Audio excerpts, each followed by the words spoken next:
Hi guys, welcome to Vishwacharya channel. ఈరోజు మేము వచ్చేసి తందలాపూర్ గ్రామంలోని శ్రీ లక్ష్మీ రంగనాయకుల స్వామి టెంపుల్కి వెళ్ళాం. ఇక్కడ స్పెషల్ ఏంటంటే ఈ స్వామి వారు 1000 సంవత్సరాల కింద ఇక్కడ వెలిసిందని ఈ స్థల పురాణం చెప్తుంది. తిరుపతి తర్వాత గరుత్మంతుని విగ్రహం మళ్ళీ ఇక్కడనే. గరుత్మంతుడు తిరుపతి తర్వాత ఇక్కడనే ఉంటుంది, ఇంత పెద్దది. ఇక్కడ స్పెషల్ ఏంటంటే గోదాదేవి స్వయంగా వెలిసింది ఇక్కడ. లక్ష్మీ నరసింహస్వామితో పాటు గోదాదేవి కూడా వెలిసింది ఇక్కడ. ఈ టెంపుల్ యొక్క ప్రత్యేకత ఏంటంటే మనం ఏ కోరిక కోరుకొని ఒక 41 days ఇక్కడ నిద్ర పోయినామనుకో ఆ కోరిక మాత్రం ఖచ్చితంగా నెరవేరుతుంది.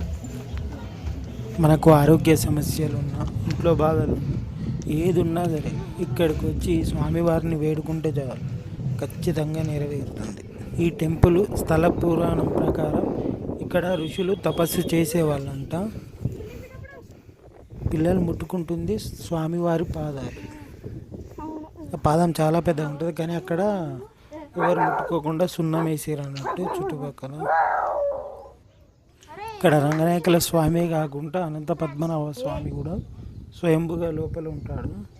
అండ్ ఇక్కడ నుండి మన పుల్లూరు బండ తీర్థానికి ఇక్కడ నుండి సరికే ఉంటుంది ఆ టెంపుల్ వరకు పుల్లూరు. అండ్ ఫస్ట్ స్వామివారు ఇప్పుడు మనం చూస్తున్న దానిలోనే ఉండే, తర్వాత స్వామివారి ఇక్కడ వెలిసిండు స్వయంభు. ఇవన్నీ స్వయంభు విగ్రహాలు, ఒకరు చెక్కినాయి, మొత్తం స్వయంభు విగ్రహాలు.